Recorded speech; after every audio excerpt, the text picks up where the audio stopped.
네, 반갑습니다.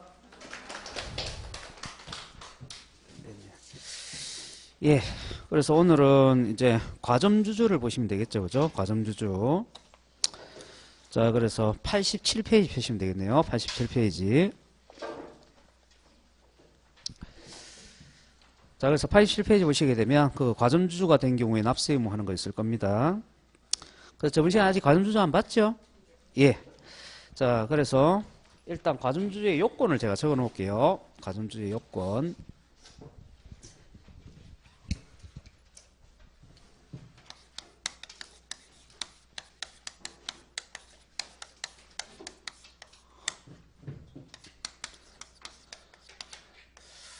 과점주의 요건이 일단 크게 세 가지가 있습니다. 그죠? 자, 첫 번째가요.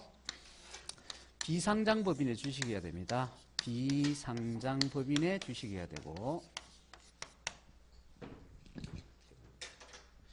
그 다음에 이제 그 주식을요, 취득하는 방식이 승계취득을 하거나 또는 증자로 주식을 이제 취득을 해야 됩니다. 승계취득을 하거나 증자로 주식을 취득해야 돼요. 그 얘기는 그 주식을 원시 취득한다. 저 법인 설립 시, 법인이 설립될 때 최초로 주식을 발행할 때 그때 과점주가 되었다. 그러면 그때는 취득세를 과세하지 않습니다. 그래서 일단 그 주식을 승계취득이나 증자라는 방식으로 취득을 해야 되고요. 그 다음에 세 번째는요. 50% 초과하는 주식의 비율을 갖고 있을 때 취득세를 과세한다. 이렇게 얘기를 합니다. 자, 그러면 제가 사례를 이렇게 말씀드릴게요. 가령 예를 들어서 여기에 A라는 법인이 있다고 봅시다. 그죠? A라는 법인이 있는데 그 A라는 법인은 증권거래소에 상장이 안 돼 있는 비상장법인이에요. 비상장법인. 비상장법인인데 이 A라는 법인이요. 자, 부동산을 취득을 했다고 봅시다. 얼마짜리 부동산을 취득했냐면 10억 원짜리 이제 부동산을 취득을 했어요. 자, 그러면 우리가 세금에 대한 납세 의무자를 얘기를 할 때 개인도 납세 의무자가 되지만 법인도 납세 의무자가 된다 이랬어요. 그죠? 자, 그래서 이 A라는 법인도 취득세의 납세 의무자가 됩니다. 그래서 10억짜리 부동산을 이렇게 취득하게 되면 이 A라는 법인한테 당연히 취득세가 과세가 돼요.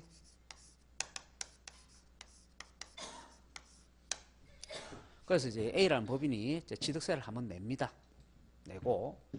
자, 그런데 이 A라는 법인에 주식을 갖고 있는 사람들이 있는데, 뭐, 갑이라는 사람도 있고, 뭐, 을이라는 사람도 있고, 뭐, 병이라는 사람도 있고, 그 외에 이제, 그죠? 주주들이 쭉 있겠죠.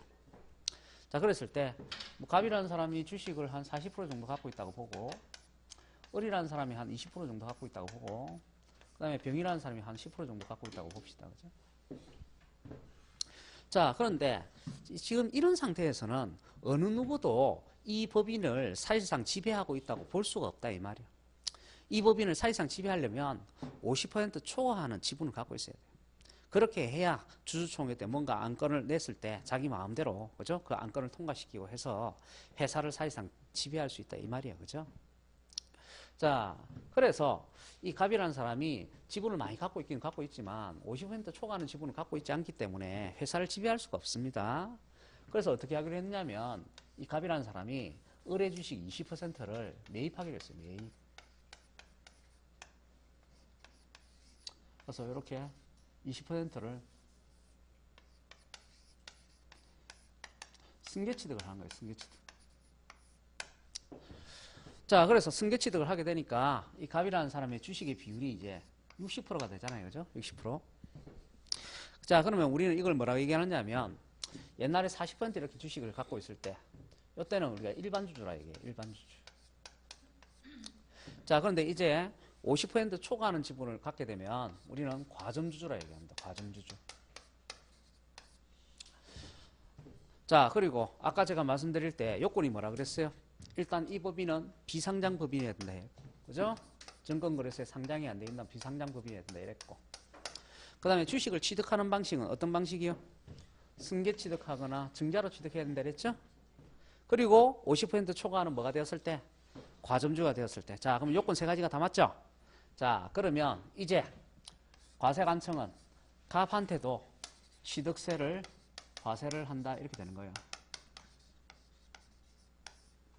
무엇에 대해서? 그 법인이 갖고 있는 취득세 대상에 대해서 취득세를 또 한 번 과세한다. 그러니까 이중과세를 하는 거예요. 이중과세. 법인한테 이미 취득세를 과세했음에도 불구하고 아시겠죠? 예, 그 회사의 주주가 승계취득을 통해서 뭐가 된다면 과점주주가 된다면 그 회사의 주주한테도 또다시 취득세를 과세하겠다. 그래서 이중과세는 이중과세인데 법에서 허용하는 이중과세. 다만 차이점은 앞전에 A라는 법인한테 취득세를 과세할 때는 요 10억 원에 해당되는 금액 전부 다에 대해서 과세를 했죠. 그 대신에 이 갑한테 이제 취득세를 과세할 때는 그죠? 요 10억 원에 해당되는 부동산에 대한 가액 전부 다에 대해서 과세하는 것이 아니라 그 갑이 그 회사를 지배하고 있는 지분 비율 있죠. 요 지분 비율만큼 이렇게 곱해가지고 과세 표준을 계산을 해서 취득세를 과세한다 이렇게 되는 거예요. 자, 그러면 자, 핵심은 다 얘기를 했습니다. 자, 과점주주에 대한 과세, 그죠? 그래서 핵심은 그거예요. 과거에 법인이 이미 취득세 대상을 취득을 했을 때 취득세를 한번 냈지만, 그죠? 한번 냈지만 그 법인을 지배하고 있는 과점주주가 생겨난다면, 아시겠죠? 그 과점주주한테 취득세를 또 한 번 과세하겠다. 다만 과거에 법인한테 취득세를 과세할 때는, 그죠? 그 취득세 과세 물건에 대해서 100% 다 과세를 하지만 과점주주한테 과세를 할 때는 그 회사를 지배하고 있는 주식의 지분 비율만큼 과세를 하는 거다. 됐죠? 자, 그러면 이제 두 번째. 자, 과세표준 계산하는 거. 자, 과세표준 어떻게 산정하느냐? 법인의 총자산 중에서 취득세 과세 대상의 합계액에다가 취득세 과상 합계액에다가 지분 비율을 곱하는 거야. 지분 비율.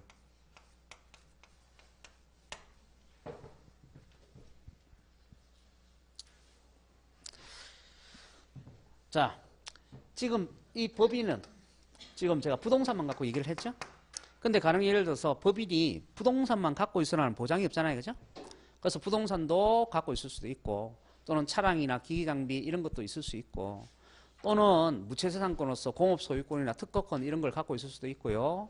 또 물건을 생산한다면 생산 설비라든가 또는 생산한 상품, 물건 같은 것도 자산의 법인에 포함이 될 거예요. 그죠? 자, 그러면 그 법인이 갖고 있는 자산, 그죠? 중에서 모든 자산을 다 얘기하는 것이 아니라 그 중에 취득세 과세 대상이 되는 자산의 합계. 그럼 우리가 취득세 과상 물건 해가지고 공부를 했어요. 그죠? 우리가 취득세 과상 물건 어떤 것이 있다 그랬어요? 부동산이나 차량, 기계장비, 선박, 항공기, 광업권, 어업권, 임모, 회원권 5가지. 그죠? 그래서 그런 자산에 해당되는 것만 그 금액을 다 합친다고. 그런 다음에 거기다가 뭘 곱한다고요? 과점주주가 된 지분의 비율을 곱해가지고 과세표준을 산정한다 이 말이에요. 그런 다음에 이 과세표준에다가 세율을 곱해가지고 세금 계산해야 될 거 아닙니까? 그래서 세율은 몇 프로를 적용하느냐? 그러니까 일괄적으로 그냥 2%만 적용하겠다. 그래서 세율은, 그죠? 우리가 일반적인, 그죠? 나중에 표준세를 공부하실 텐데 일반적인 표준세보다 낮아요. 그래서 좀 낮은 세율을 적용합니다. 그래서 2%를 이제 적용하게 되는 거고요. 그 다음에 네 번째요. 이제 주식의 비율이 이제 변동이 되잖아요. 주식이라는 것이 고정이 되어 있는 게 아니죠. 예, 주식을, 그죠? 새로 샀다 하면 주식이 더 늘기도 하고, 팔았다 하면 주식이 줄기도 하고, 또는 증자를 했다 이러면은 원래 갖고 있던 주식이라도 지분의 비율이 낮아질 수도 있는 거예요. 그죠? 자, 그래서 이렇게, 그죠? 주식의 비율이 변동이 되었을 때, 그때 이제 어떻게 적용할 것이냐 이 말인데, 요것도 다시 세 가지 형태가 있어요. 첫 번째는 일반 주주가 과점주주가 되었을 때죠. 바로 저런 경우를 얘기하는 거예요. 아까 40%였죠? 그 다음에 이제 몇 프로가 된 거예요? 60%가 되는 거죠. 그죠? 그래서 이렇게 일반 주주가 과점주주가 되었다.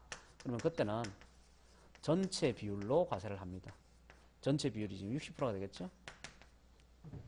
그래서 요 60%에 해당되는 요 비율을 어디다 적용하는 거예요? 그렇죠. 여기다 딱 적용해서 과세 표준을 계산한다. 그런 얘기란 말이죠. 자, 그 다음에요. 과점주주가 지분이 늘어나는 과점주주가 되었을 때. 앞전에 60%였는데 이제 70%의 과점주주가 된다 이거죠? 그러면 그때는요. 증가된 비율이요. 그럼 증가된 비율이 10%죠? 예. 이제 요 10%를 이렇게 적용해서 과세 표준을 계산한다는 거고요.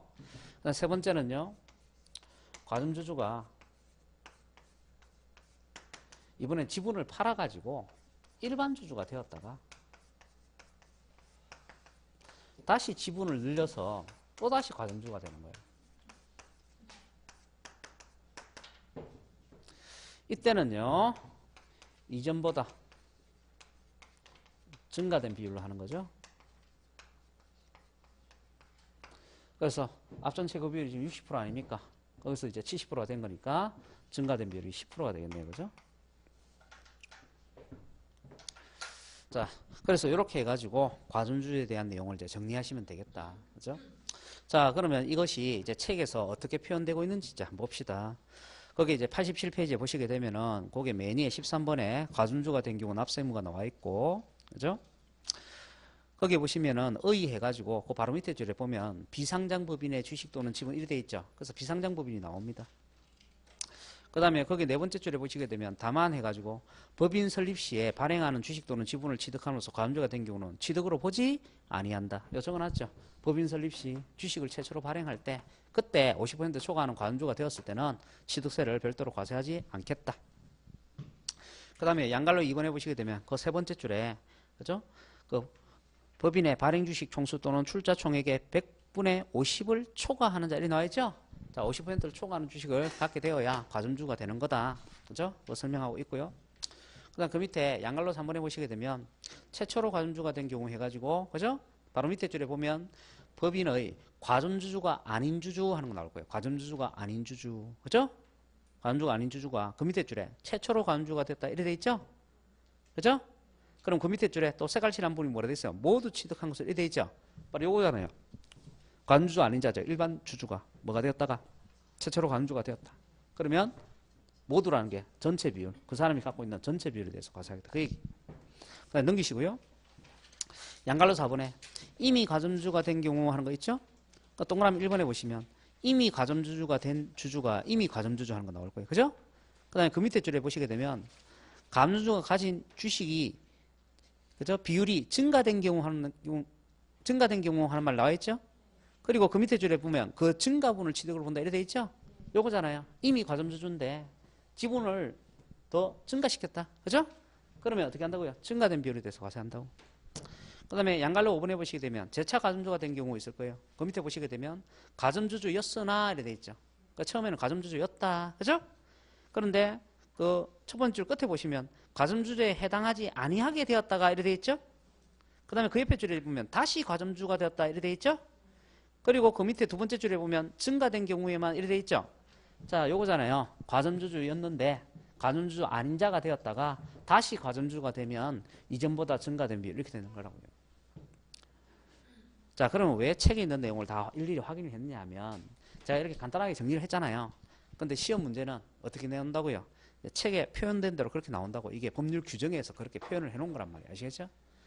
그래서 여러분이 이제 이 내용 확인하고 나서 그죠? 책을 한번 읽어보시란 말이에요. 책에서 어떻게 표현하고 있는지가 중요하단 말이에요. 그죠? 예. 그래서 책에 표현된 대로 시험 지문을 내기 때문에 그래서 그런 거 이제 확인해 두시면 된다. 그래서 그 옆에 보면 확인학습 해가지고 그죠? 그 문제가 하나 나와 있죠? 그 확인학습은 전부 다 기출 문제예요. 시험 문제 다 나왔던 거라고요. 그러면 시험 문제는 핵심은 뭐냐면 이거 계산하는 문제. 그러면 요 과세표준 계산하라 요거 내기도 하고 또는 지분 비율 계산하라 요거 내기도 하고 그 다음에 말로서 출제할 때는 요거 내는 거죠. 요거 법인 설립 시는 과세하지 않는다. 요거 말로서 출제할 때는 요거 내고 그러면 거기 확인학습 마찬가지예요. 그 확인학습 보면 이래 돼 있어요. 거주자 갑의 A 비상장 법인에 대한 주식 보유 현황 아래와 같다. 2018년 9월 15일 날 주식 취득 시에 그 과세 표준을 계산할 때, 그죠? 거기에 지분 비율은 이렇게 돼 있어요. 지분 비율은. 바로 요거 얘기하는 거예요, 요거. 지분 비율 어떻게 되느냐. 자, 그러면 기억, 니은, 띠끌, 리얼 중에서 2018년 9월 15일이라는 것은 리얼을 얘기하는 거예요. 리얼 시점. 리얼 시점을 얘기하는 거예요. 자, 그러면 기억 시점부터 차근차근 봐야 돼요. 자, 기억 시점에 보면 발행 주식이 만주인데 지금 갑이 보유한 주식이 5천주죠. 퍼센트지 몇 프로? 50%. 50%면 일반주주예요? 가전주주예요? 일반주주. 50%를 초과해야 가전주가 된다 이랬잖아요. 그죠? 일반주주죠. 그 다음에 니은은요? 60%죠. 그럼 뭐예요? 과점주주. 그러면 니은 시점에서 보면 일반주주가 가전주가 된 거죠. 그럼 니은 시점에서 60%를 한번 과세를 해야 되겠네요. 그죠? 자, 그 다음에요. 디크 시점에 가면 몇 프로예요? 30%. 그럼 다시 뭐예요? 일반주주. 그 다음 리얼 시점에 가면 70%. 그럼 다시 과점주주. 그럼 니은 시점부터 다시 출발하는 거예요. 자, 니은 시점에서 뭐였는데? 과점주주였는데 일반주주가 됐다가 또 다시 과점주가 되었죠.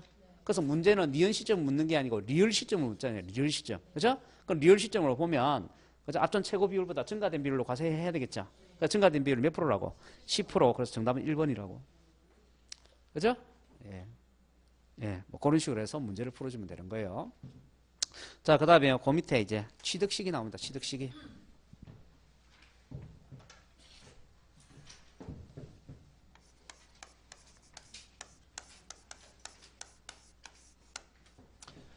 취득시기는 당연히 취득일을 얘기하는 거고, 이때 취득세는 납세의무가 성립이 됩니다.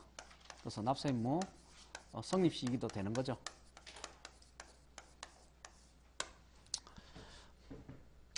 납세의무 성립 시기는 이미 우리가 첫 시간에 공부를 했죠. 우리가 납세의무 성립, 확정, 소멸 이러면서 공부를 했잖아요. 그죠? 그래서 납세의무 언제 성립합니까? 이러니까, 그죠? 제가 취득세와 등록면허세는 뭐라 얘기했어요? 취득세와 등록면허세는 행위에 대해서 과세하는 세금이고 취득활동을 할 때 내는 세금이다. 그죠? 그래서 취득세는 취득행위에 대해서 과세를 하고 그 다음에 등록면허세는 등기등록행위에 대해서 과세를 하는 거니까 취득세는 취득행위를 할 때 납세의무 성립될 거고 그죠? 그 다음에 등록면허세는 등기등록행위를 할 때 납세의무 성립될 거다. 그죠? 그래서 취득세에서 취득행위를 할 때가 바로 뭘 얘기하는 거예요? 소유권 취득할 때 얘기 아닙니까? 소유권 취득 시기를 얘기하는 거 아닙니까? 그래서 이 취득 시기가 결국은 취득세에서는 납세의무 성립 시기가 되는 거다. 자, 그러면요. 일단 맨 처음에 구분해야 되는 것이 뭐냐. 우리가 세법에서 얘기하는 소유권의 취득하고 민법에서 얘기하는 소유권의 취득이 다르다 그랬어요. 자, 민법에서는 소유권 취득한다 그러면 언제 소유권을 취득하는 거라 그랬어요? 민법에서는 등기할 때. 그죠? 예, 등기를 했을 때. 그렇지만 세법에서는 언제 소유권을 취득하는 거냐 이렇게 물어보면 등기와 같은 형식적인 요건하고는 아무 상관없고요. 예, 사실상이요. 사실상 소유권을 행사할 수 있는 시점 이 말이에요. 자, 그러면 사실상 소유권을 행사할 수 있는 시점이라는 게 도대체 구체적으로 언제냐 이렇게 되겠죠? 예. 그래서 구체적으로 얘기하면 우리가 세 날짜를 얘기할 수 있어요. 첫 번째, 잔금을 지급했을 때. 두 번째, 사용 수익을 하게 될 때. 세 번째, 그 자산을 인도받았을 때. 이렇게 얘기합니다. 그런데 그것이 거래 형태에 따라 가지고 조금씩 이제 내용이 갈라지는 거예요. 자, 그래서 90페이지 보시게 되면 첫 번째 거래 형태가 나옵니다. 첫 번째 거래 형태가 유상승계취득.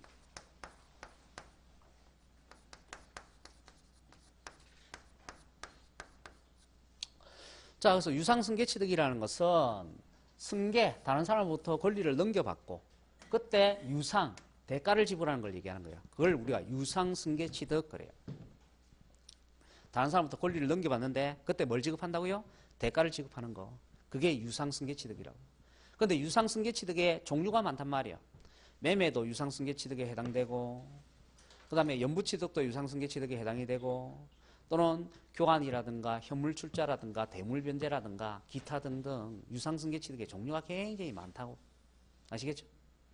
그런데 그 유상승계취득의 종류가 굉장히 많은데 그 중에 우리가 첫 번째 기억해야 될 것이 매매라는 형태를 기억하셔야 됩니다. 매매.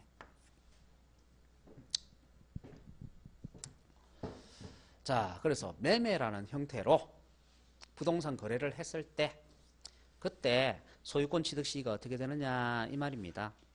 그러면 거기에 90페이지 보시게 되면 양갈로 1번하고 2번하고 있죠. 양갈로 1번에 사실상 잔금지급 기준이 있고 양갈로 2번에 계약서상 잔금지급 기준이 있죠. 그 양갈로 1번하고 2번을 묶어 가지고 그거를 매매라고 적으세요. 양갈로 1번 옆에다가도 매매라고 적고 양갈로 2번 옆에다가도 매매라고 적으세요. 그 양갈로 1번과 2번은 매매에 대한 취득식이다 이렇게 생각하시면 됩니다. 자, 그러면 이렇게 두 가지를 갈라주면 돼요. 원칙을. 일반적 취득하고 객관적 취득하고.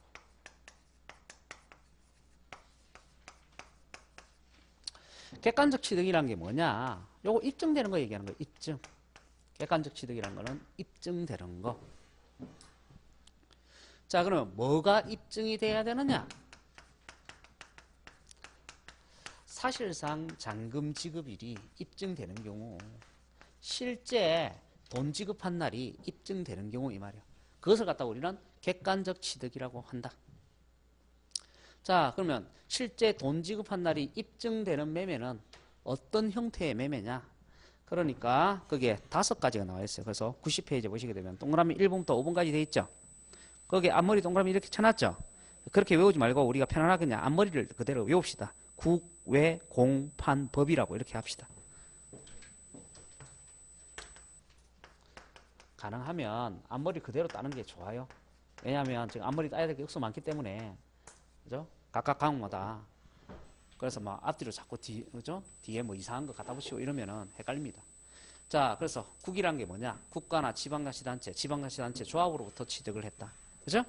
자, 그러면 국가나 지방자치단체나 지방자치단체 조합으로부터 취득을 했으니까 국가나 지방자치단체는 상대방이 잔금을 언제 지불했는지 명확하게 알 수 있겠죠?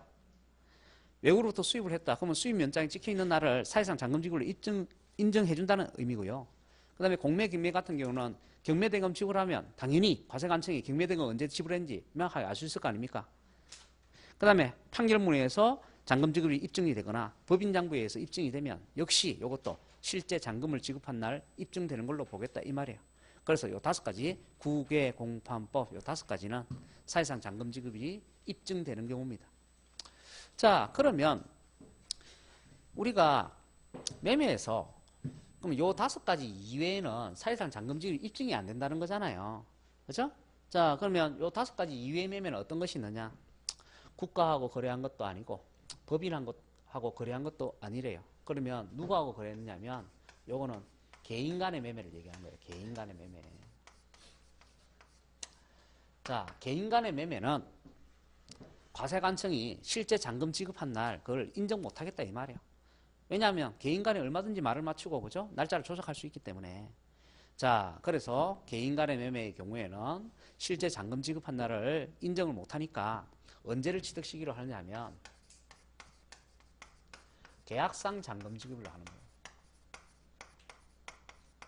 계약서에 잔금을 지급하겠다라고 명시한 날 이 말이에요. 계약서에 잔금을 지급하겠다라고 명시를 한 날. 그날을 취득시기로 하겠다. 자, 그런데 문제는 계약서에 잔금 지급일이 명시가 되어 있어야 되는데 계약서에 잔금 지급일이 명시가 안 돼 있는 경우도 있어요. 가령 예를 들어 계약서에 계약금 지급일하고 중도금 지급일이 있는데 잔금 지급일이 없는 경우도 있다고. 자, 그러면 어떻게 할 것이냐? 그러면요, 그때는 계약 일로부터 60일이 경과되는 날을 취득시기로 한다 이렇게 되어 있습니다.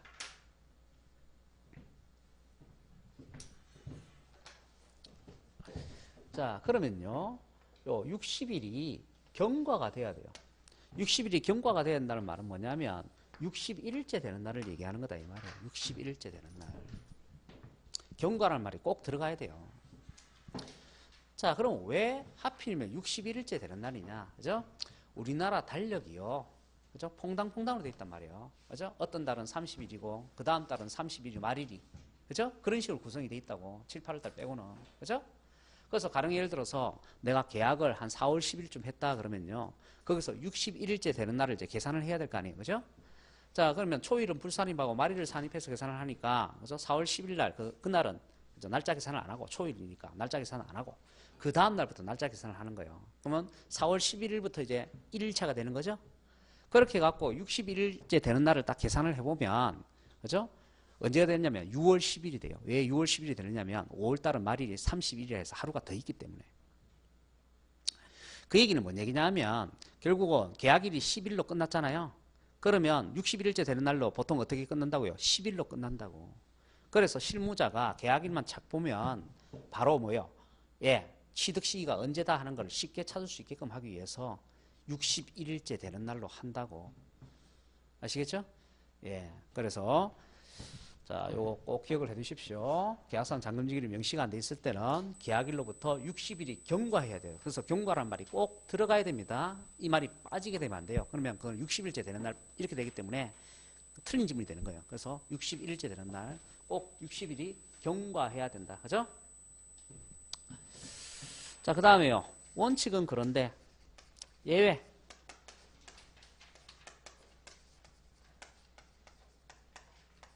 예외적으로 등기 등록일을 취득일로 삼는 경우가 있다.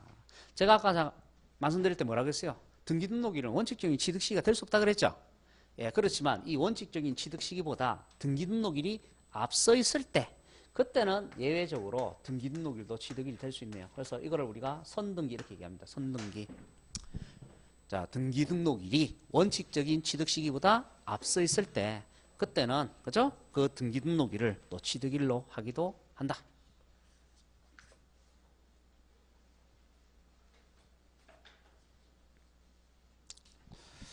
자, 그러면요. 지금 우리가 지금 취득시기 공부하는 것 중에 이게 제일 중요하거든요.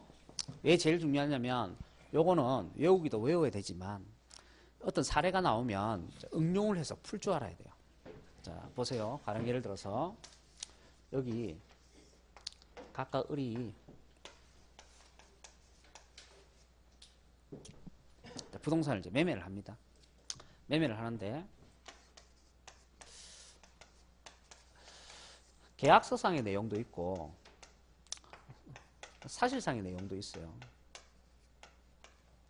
자, 그러면 계약서에는 어떻게 되어 있냐면 계약서에는 계약일이요. 한 4월 10일 이렇게 되어 있고요. 그 다음에 잔금을 지급하겠다고 약정을 한 날이 한 4월 28일이다 이렇게 한번 봅시다. 자, 근데 사실상으로 잔금을 지급하기로는 4월 29일 날 잔금을 지급했고요. 그 다음에 등기는 언제 했냐면 4월 30일 했다는 얘기예요. 자, 그럼 이렇게 되는 거죠. 자, 계약서에는 4월 28일 날 잔금을 주겠다라고 명시를 하고 실제 돈 주기로는 4월 29일 날 돈을 줬고 그 다음에 등기는 4월 30일 날 했다는 얘기예요. 자, 그러면 이런 경우 취득세의 취득 시기를 이제 찾아라 하고 이제 문제를 냅니다. 그죠? 자, 그러면 제일 먼저 봐야 되는 건 뭐냐? 제일 먼저 봐야 되는 것은 거래 형태를 봐야 되는 거예요. 거래 형태. 거래 형태가 뭐라는 얘기예요? 매매. 자, 요거라고, 요거. 자, 그 다음에 두 번째 봐야 될 거 뭘까요? 두 번째 봐야 될 거. 거래 당사자. 거래 당사자를 봐야 돼요. 거래 당사자. 자, 누구하고 거래했어요? 갑하고 을하고 거래했죠? 그 얘기는 뭐예요? 개인간 매매를 했다는 얘기예요. 개인간 매매. 아시겠죠? 자, 그래서 매매인데 개인간 매매를 했으니까 일반적 취득이잖아요. 일반적 취득이면 취득 시기가 언제예요? 계약서상 잔금 지급일. 그죠? 그리고 이 날짜는 뭐하고 비교해야 돼요? 등기일하고 또 비교해야 될 거 아니에요. 이 날짜보다 등기일이 앞서 있으면 등기일로 가니까. 그래서 이 날짜하고 등기일하고 비교해서 둘 중에 어떤 날? 빠른 날. 빠른 날 언제예요? 4월 28일. 그런데 가령 예를 들어 가지고 계약서상 잔금 지급이 명시가 안 돼 있다고. 자, 그럼 어디로 가야 돼요? 일반적 취득이니까 어디로 가야 돼요? 이 날짜 명시가 안 돼 있으면 계약일로부터 60일 경과되는 날. 그죠? 그러면 계약일로부터 61일째 되는 날. 자, 계산을 해보면 6월 10일. 그죠? 자, 그러면 요 6월 10일하고 또 뭐하고 비교해야 돼요? 또 등기라고 비교해야 될 거 아니에요. 그죠? 이 날짜는 뭐하고 비교한다고? 등기라고. 그 둘 중에 어떤 날? 빠른 날. 그럼 어느 게 빨라요? 4월 30일. 자, 그런데 가령 예를 들어서 을이 갑하고 거래하는 게 아니고 A라는 법인하고 거래를 했다. 그죠? 그럼 A라는 법인하고 거래를 하게 되면 법인 장부에 사실상 잔금 지급이 이제 입증되는 경우가 된다고요. 아시겠죠? 자, 그러면은 이제 사실상 잔금 지급을 해야 되겠죠? 그리고 이 날짜는 뭐하고 비교해야 돼요? 또 등기일하고 그 둘 중에 어떤 날? 빠른 날. 그래서 이때는 언제가 돼요? 4월 29일. 그죠? 자, 그래서 이런 식으로 해가지고, 그죠? 어떤 사례를 내놓고 여러 가지 형태로 응용을 해서 문제를 내기 때문에 요거는 꼭 잘 기억을 해 두셔야 되겠다. 자, 그 다음에요. 거기에 92페이지에 거기 보시게 되면 양갈로 3번에 연부취득 나옵니다. 자, 연부취득. 자, 그러면 연부취득의 개념을 알아야 되겠죠? 그래서 그 밑에 이제 색깔칠이 났어요. 색깔칠 한번 보시게 되면 첫 번째 이렇게 되어 있어요. 매매계약서상 연부계약 형식을 갖추고 일시에 완납할 수 없는 대금을 2년 이상의 기간에 걸쳐 일정액씩 분할하여 지급하는 경우를 말한다. 자, 2년 이상에다 줄 것이고 그 밑에 그죠? 일정액씩 분할 그다 줄 걸까요? 자, 그래서 연부취득이라는 것은 돈을 한목에 다 지불하기 힘드니까 2년 이상에 걸쳐 가지고 돈을 매년 분할해서 지급하고 거래하는 거예요. 그걸 우리가 연부취득 이렇게 얘기하는 거예요. 자, 가령 예를 들어서 여기 A라는 법인이 있다고 봅시다. 자, A라는 법인이 있는데 A라는 법인이 30억짜리 부동산을 취득하려고 합니다. 그런데 30억을 현금을 일시불로 다 주려니까 부담스럽잖아요. 그래서 어떻게 하기로 했냐면 3년 동안 매년 10억씩 돈을 나눠서 지불하기로 했어요. 그러면 이것을 우리가 연부취득이다 이렇게 얘기한다는 얘기예요. 아시겠죠? 자, 그러면 이렇게 2년 이상에 걸쳐가지고 돈을 분할해서 지급할 때 그때 취득세의 취득 시기는 언제를 하느냐 이러니까 거기 양갈로 3번에 거기에 바로 밑에 첫 번째로 보시면 색깔칠 한 번에 뭐라 되어 있어요? 그 사실상의 연부금 지급일을 취득을 본다. 사실상의 연부금 지급일로 한다. 이렇게 있어요. 자, 그러면 그 사실상 연부금 지급일 그 밑에다가 뭐라고 적느냐면 갈로를 쳐가지고 이렇게 적으세요. 연부 금액만큼이라고 적으세요.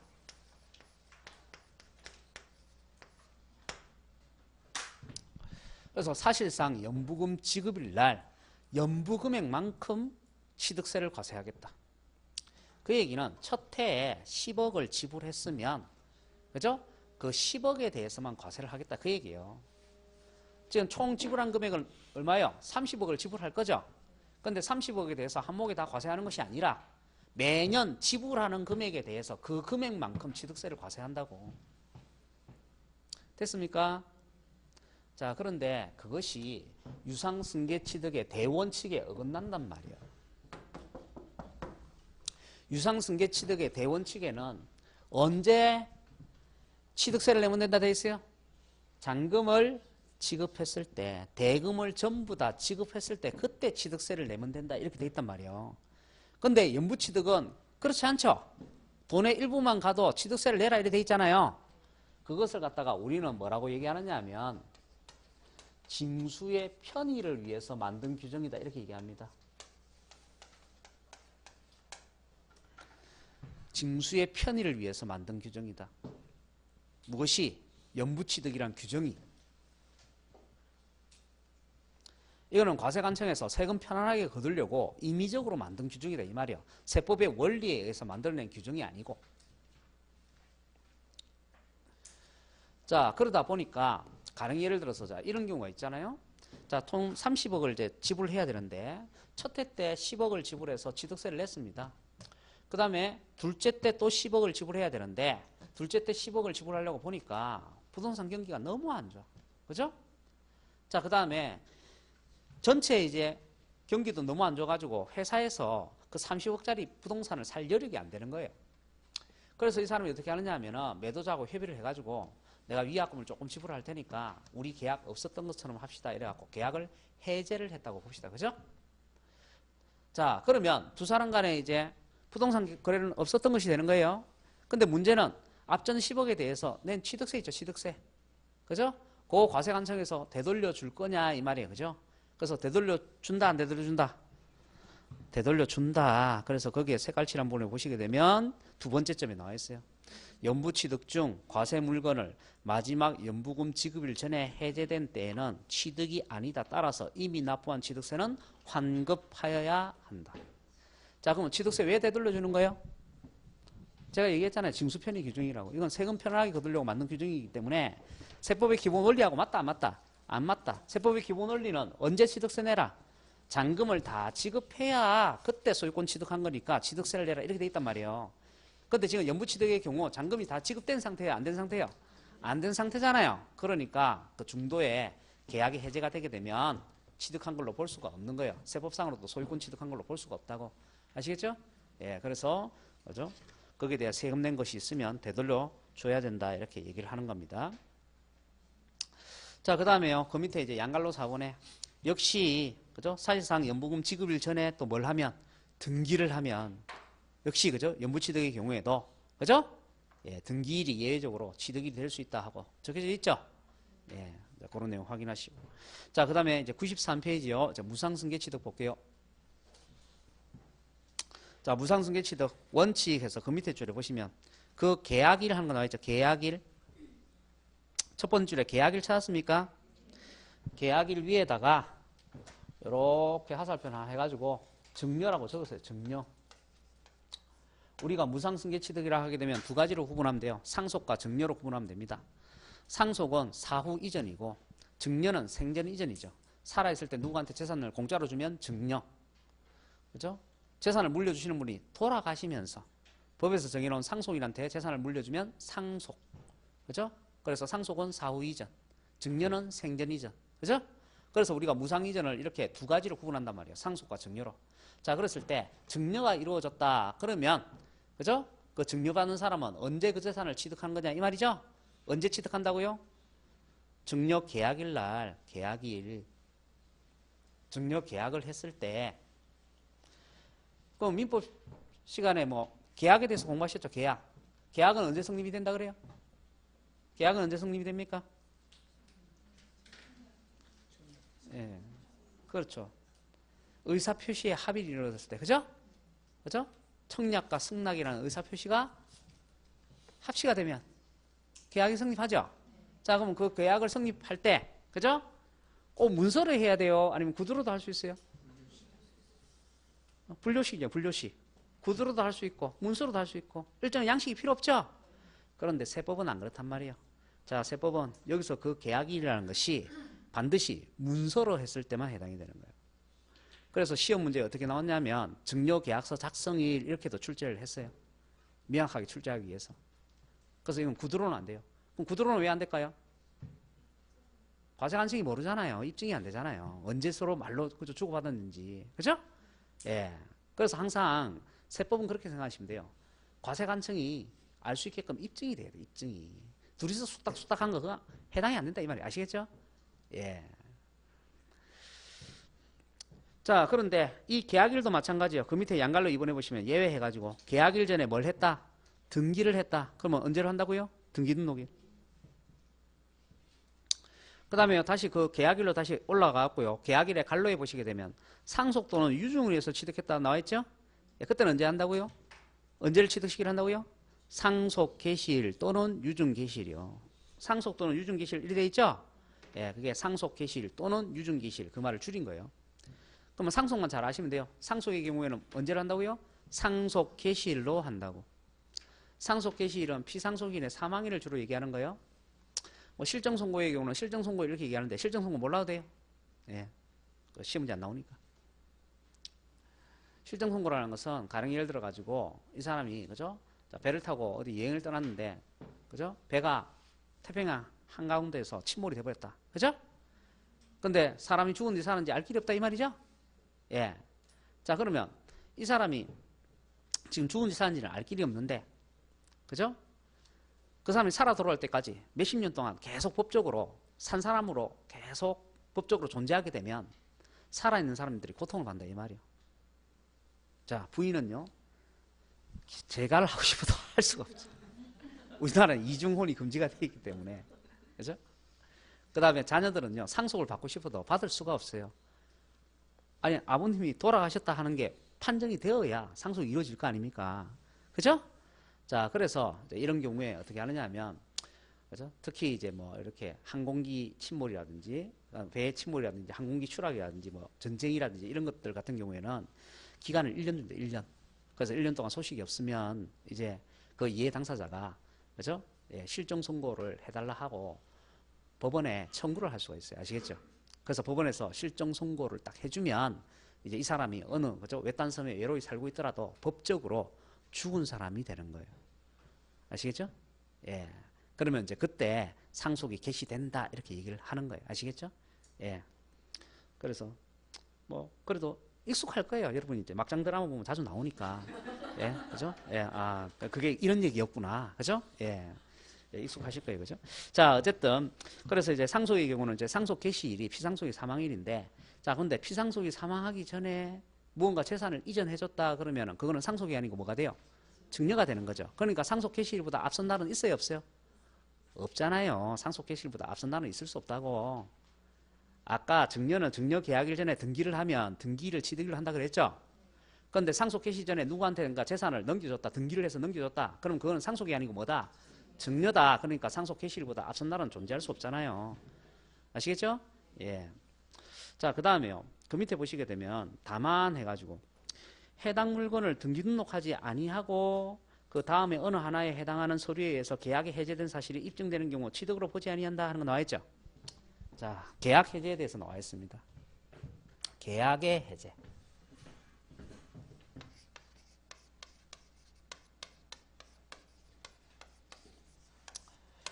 민법 시간에 해제하고 해지 공부했습니까? 그죠? 그 계약법상의 용어라 그러죠. 해제의 의미는 뭡니까? 해제. 계약을 체결한 그 처음 시점으로 되돌아가서, 그죠? 그걸 소급한다 그러죠? 되돌아가서 애초부터 그 계약이 존재하지 않는 걸 보는 게 해제고, 그죠? 해지는요, 그렇죠. 해지하기 그 이전까지는 유효하고, 해지하고 난 이후부터는 무효다 그 얘기 아닙니까? 그죠? 자, 그러면 우리가 민법에서 계약을 해제했다 그러면 계약을 했던 시점으로 소급해서 그 계약 자체가 존재하지 않는 것이 되니까, 그죠? 민법에서는 소유권을 취득을 해요, 못해요? 못하죠? 소유권을 취득 못하는 거 아닙니까? 그죠? 그러면 당연히 세법에서도 취득세를, 과세를 해야겠어요? 안 해야겠어요?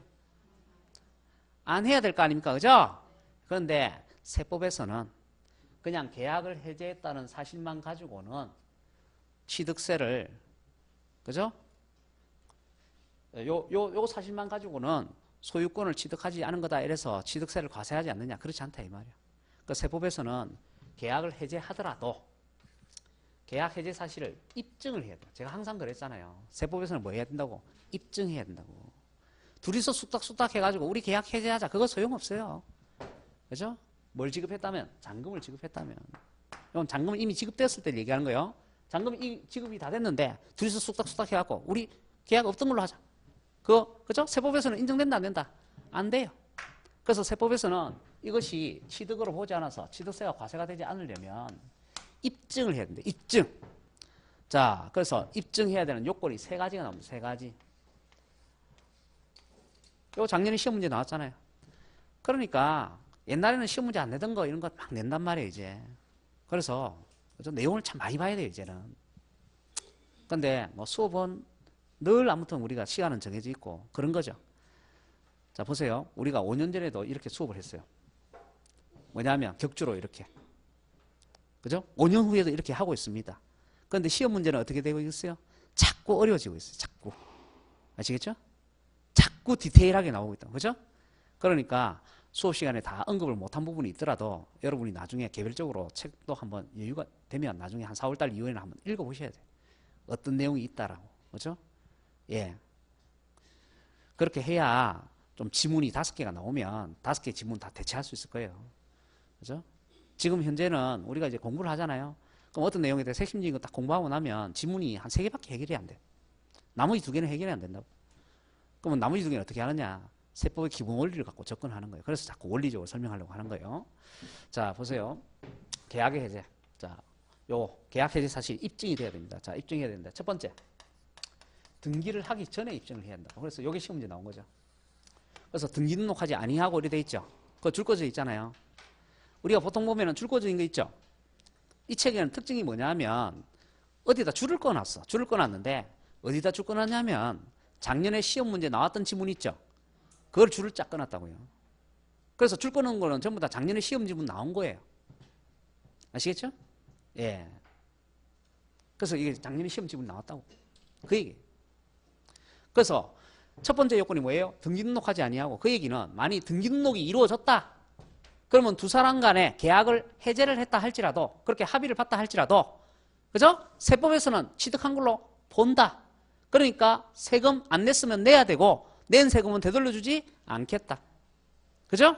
그 얘기 아닙니까? 자, 그래서 반드시 등기하기 전에 계약을 해제를 해야 되는 거고.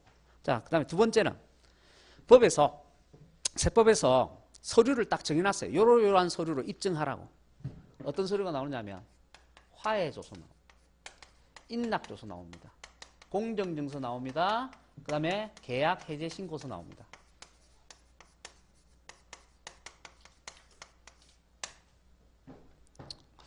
자, 그래서 요런 서류로만 입증을 해라. 그러면 요게 작년에 추가가 된 거거든요. 작년에 계약 해제 신고서를 왜 추가를 시켰느냐? 앞에 거는 돈 드는 거예요. 소송을 하든지 아니면 공증을 받든지 해야 되기 때문에 다 돈 드는 거예요. 그래서 돈 안 들이면서 계약을 해제 신고를 해서 세금 안 내게끔 해달라 해가지고 작년에 이거 추가시켜놨어요. 자, 그 다음에요. 세 번째는 요거 입증을 해야 되는데 그 기한이 딱 정해져 있어요. 취득일로부터 60일 이내에 입증을 해야 돼요. 요걸 다른 말로 신고 기한 내에 입증을 해야 된다 이렇게 얘기를 합니다.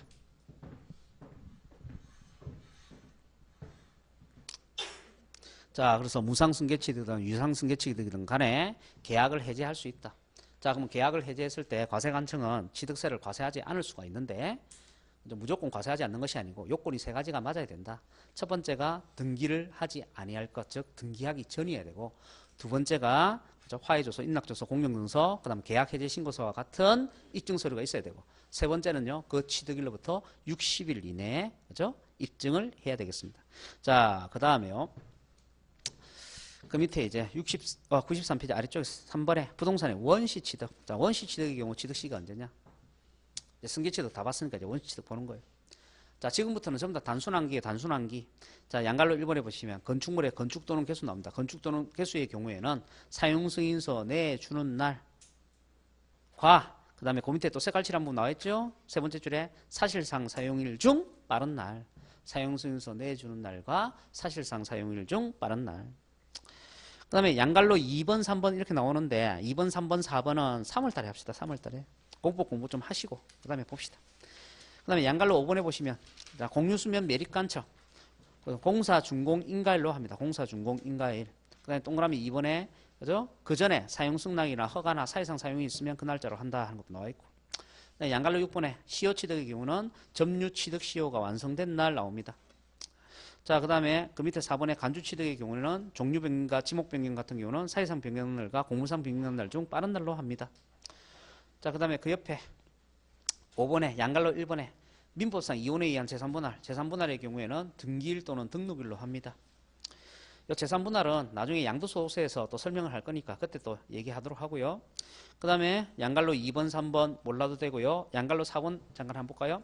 차량, 기계장비, 항공기 및 주문을 봐서 건조하는 선박 나옵니다. 그래서 요거는 그 밑에 줄, 두 번째 줄에 나와있죠. 실수요자가 인도받는 날과 계약서상의 잔금 지급일 중 빠른 날을 최초의 승계취득일로 본다. 자, 그래서 요거 얘기할 때 앞전에 이런 얘기 했어요. 차량이나 기기장비, 선박, 항공기를 판매를 목적으로 제조, 조립, 건조를 했다. 그죠? 그래서 판매를 목적으로 원시 취득했다. 그러면 취득세 과세한다, 안 한다?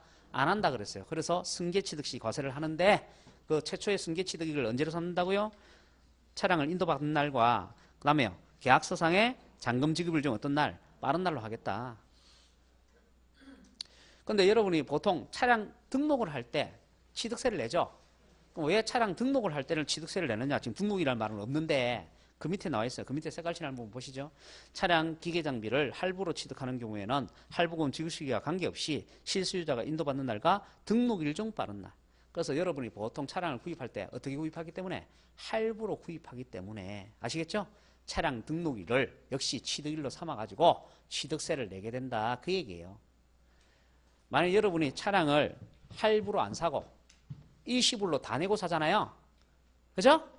그때는 등록일이 취득일이 아니고 언제가 취득일이라고요? 앞에 잔금을 지급하거나, 그죠? 계약서상 잔금을 취급하기로 약정한 날, 그죠? 또는 그 차량을 인도받는 날, 그죠? 예, 그날이 취득시기가 된다고, 그죠? 예, 그래서 앞에 거는 일시불로 다 냈을 때고, 그 밑에 거는 할부로 거래했을 때고, 그죠? 그 취득 시기를 달리 규정하고 있네요. 그래서 그런 내용들 확인하시면 됩니다. 자, 그래서 잠시, 그죠? 10분 쉬었다가 과세 표준 보도록 하죠. 예.